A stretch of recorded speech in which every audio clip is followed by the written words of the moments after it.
Is the BMW 310 GS a decent entry-level GS bike, and ultimately, is it worthy of the GS label? Let's take a look at this lighter GS and see how it feels to ride, especially for those shorter riders like myself.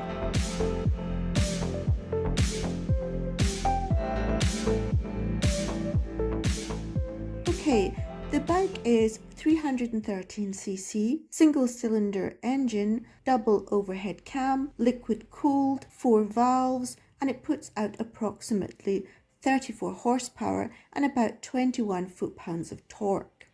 The compression rate is a low 10.6 to 1, thus you can use regular octane fuel. And fuel tank-wise, it holds 11 litres. On the LCD dashboard, we have the gauge, fuel capacity, trip meter, clock, tachometer, speedometer, gear position indicator, engine temperature. It has a slip assist clutch, 6-speed gearbox, chain drive. Oh, and there's stainless steel braided brake lines. Suspension wise, we have an upside down front fork with just over 7 inches of travel on the front and same on the rear. There is a preload adjuster on the monoshock, but otherwise, there is, to my surprise, no other suspension adjustments that can be made. For reference, my height is 168 centimeters, and with the added dual sports tires that were on this bike, profile was raised and I really found it quite tall. I counteracted that with a secret weapon. Let's talk about a secret weapon for gear when your motorcycle is too tall. This.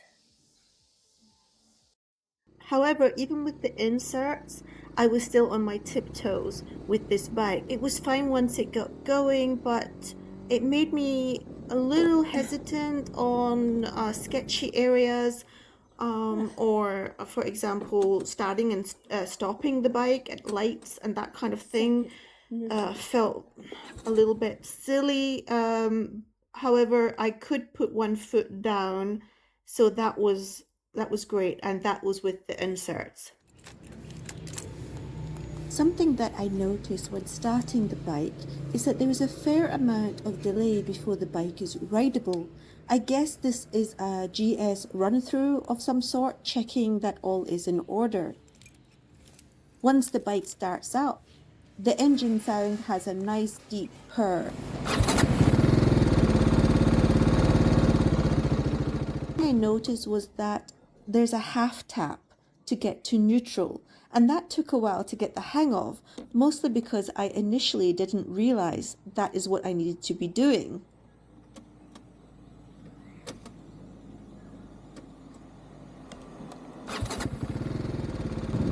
I forgot to mention that the bike has ABS braking, which I don't believe can be disabled, which further adds to the fact that the bike is more road oriented than off-road.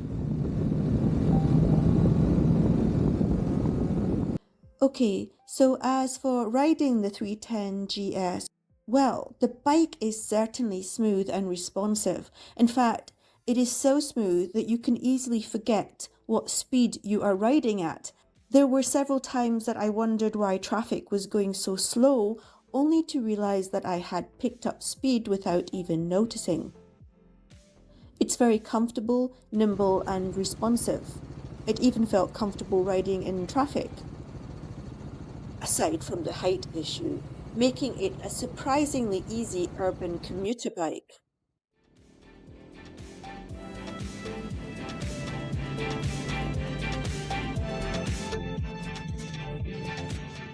I also took the bike on some small sketchy routes, and again it was super responsive.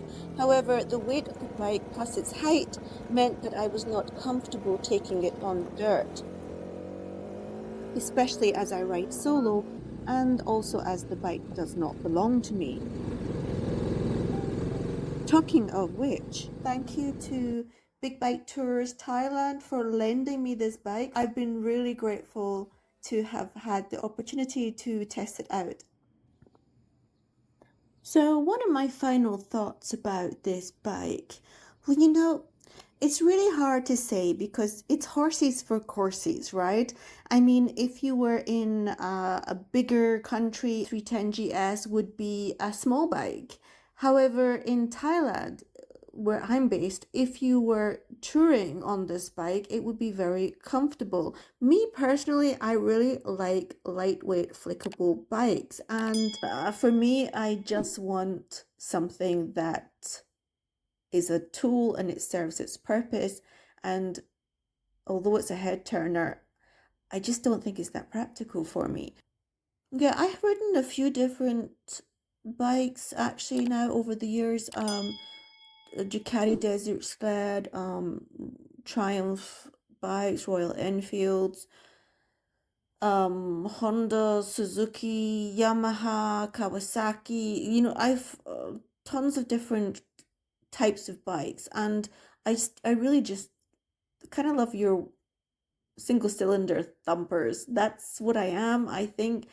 But yeah, I still haven't found my ideal bike. Let's put it this way.